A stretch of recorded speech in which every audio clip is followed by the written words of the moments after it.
We provide you the platform to turn your dreams into reality. Give wings to your aspirations with KR Mangalam University.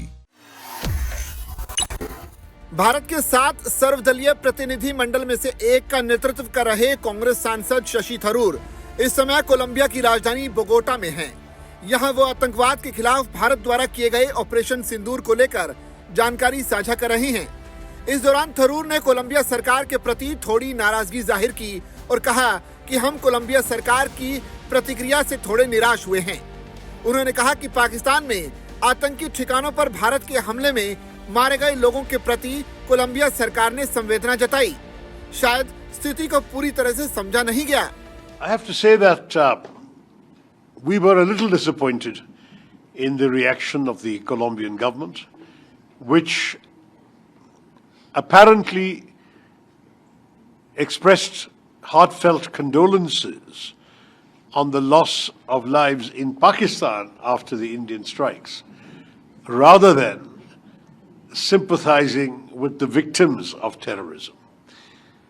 We will say to our friends in Colombia, there can be no equivalence between those who dispatch terrorists and those who resist them. There can be no equivalence between those who attack and those who defend. उन्होंने Bogota में पाकिस्तान के आतंकी चेहरे को बेनकाब करते हुए कहा कि हमें अच्छी तरह से पता है कि पाकिस्तान में 81% डिफेंस इक्विपमेंट्स चीन से आते हैं। डिफेंस एक बेहद उदार शब्द है। ये असल में पाकिस्तान की रक्षा के सैन्य उपकरण नहीं हैं। उन्होंने कहा कि इन उपकरणों से अधिकतर का इस्तेमाल पाकिस्तान अपनी रक्षा के लिए नहीं बल्कि हमला करने के लिए करता है। हमारी लड़ाई हमारे खिलाफ आतंक को बढ़ावा देने वालों से है। कांग्रेस सांसद ने कहा कि भारत के लिए समझ बहुत अहम है और भारत ऐसा मुल्क है जो वास्तव में विश्व में रचनात्मक प्रगति की शक्ति रहा है। उन्होंने कहा कि हम उम्मीद करते हैं कि अन्य सरकारें उन लोगों को जो आतंकवादियों को पनाह देने का काम करते हैं उन्हें ऐसा करने से बंद करने के लिए कहेगी। थरूर ने कहा कि जैसा हमने पहले भी कहा है कि हमारे पास ठोस सबूत है और जब पहलगाम में हमला हुआ तो इसकी जिम्मेदारी द रेजिस्टेंस फ्रंट नाम के आतंकी संगठन ने ली।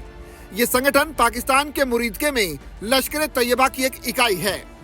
शशि थरूर ने कहा कि हम कोलंबिया में अपने दोस्तों से कहेंगे कि आतंकियों को भेजने वाले और उनका विरोध करने वालों के बीच समानता नहीं हो सकती।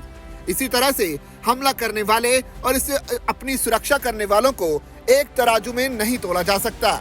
उन्होंने कहा कि हम केवल आत्मरक्षा के अपने अधिकार का इस्तेमाल कर रहे हैं और अगर इस पर कोई गलतफहमी है तो हम इसे दूर करने के लिए तैयार हैं।